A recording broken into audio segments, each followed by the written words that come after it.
Assalamualaikum warahmatullahi wabarakatuh. Alhamdulillahirabbil alamin. Wa bihi nasta'in ala umuri din. Wassalatu wassalamu ala asrofil anbiya'i wal mursalin wa ala alihi washabihi ajmain. Pertama-tama marilah kita panjatkan atas kehadirat Allah Subhanahu wa taala yang telah memberikan kita nikmat sehat, nikmat iman, dan hingga saat ini kita diberikan panjang umur. Tak lupa salawat serta salam marilah kita junjukkan kepada baginda kita Nabi Muhammad Sallallahu Alaihi Wasallam yang telah membawa kita dari zaman jahiliyah hingga terang benderang.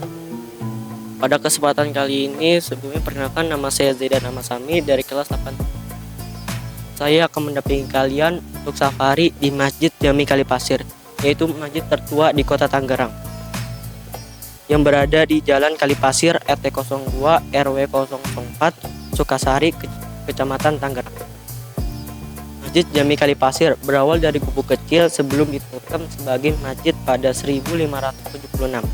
Masjid Jami Kalipasir sudah difungsikan sebagai tempat ibadah sejak 100 tahun sebelumnya, tepatnya pada 1412. Saat itu Sayroji menjelaskan, seorang penyair agama Islam bernama Ki Tegar Jati datang dari kerajaan Jalukawali. Mereka datang kemari dengan tujuan untuk syiar Islam.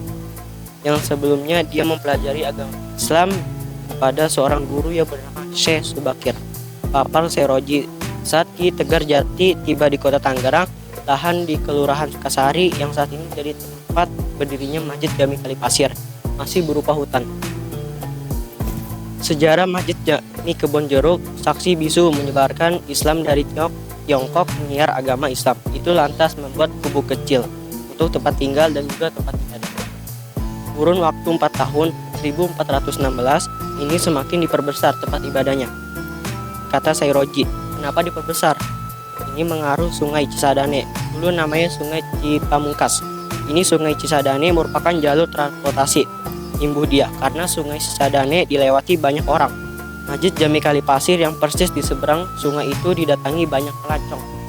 Kata Sayroji, banyak orang yang singgah dan menetap di masjid tersebut. Faktor inilah yang membuat masjid tersebut diperbesar.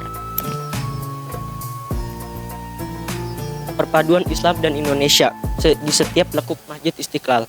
Kegiatan peribadatan terus berjalan di Masjid Jami Kalipasir hingga pada 1445 ada seorang ulama dari Persia yang singgah di masjid tersebut. Ulama tersebut bernama Said Hasan Ali Al-Husain atau lebih dikenal dengan nama Syekh Abdul Jalil. Tujuan asli beliau sebenarnya bukan ke sini, tapi ke daerah lain yang berada di Banten. Tapi singgah di sini, dengan kedatangan beliau di sini juga masjid semakin diperbesar, tutur Sayroji. Sayroji menuturkan masjid itu sama sekali tidak pernah dialihfungsikan sebagai tempat lain. Sejak 1412 hingga saat ini, Masjid Jami Kalipasir selalu digunakan sebagai tempat ibadah. Gak pernah dialihfungsikan. Masjid ini ya tetap sebagai masjid untuk orang-orang sholat. Beberapa saat dijadikan sebagai tempat singgah, tapi tidak pernah dialihfungsikan. Tuturnya salah satu pilar pemberian Sunan Kalijaga. Sayroji menyatakan 4 pilar yang berdiri kokoh di dalam masjid itu sama sekali tidak pernah direvitalisasi. Bahkan salah satunya merupakan pemberian istimewa dari Sunan Kalijaga, salah satu tokoh Islam yang juga wali Songo, yang sampai sekarang masih ada peninggalan sejarah adalah 4 tiang penyangga ini. Ujar Sayroji, di dalam penjelasan menurut sejarah bahwa salah satu diantaranya diberikan oleh Sunan Kalijaga, imbah dia. Hingga 2018 kata dia, tidak ada yang mengetahui pilar mana yang merupakan pemberian Sunan Kalijaga.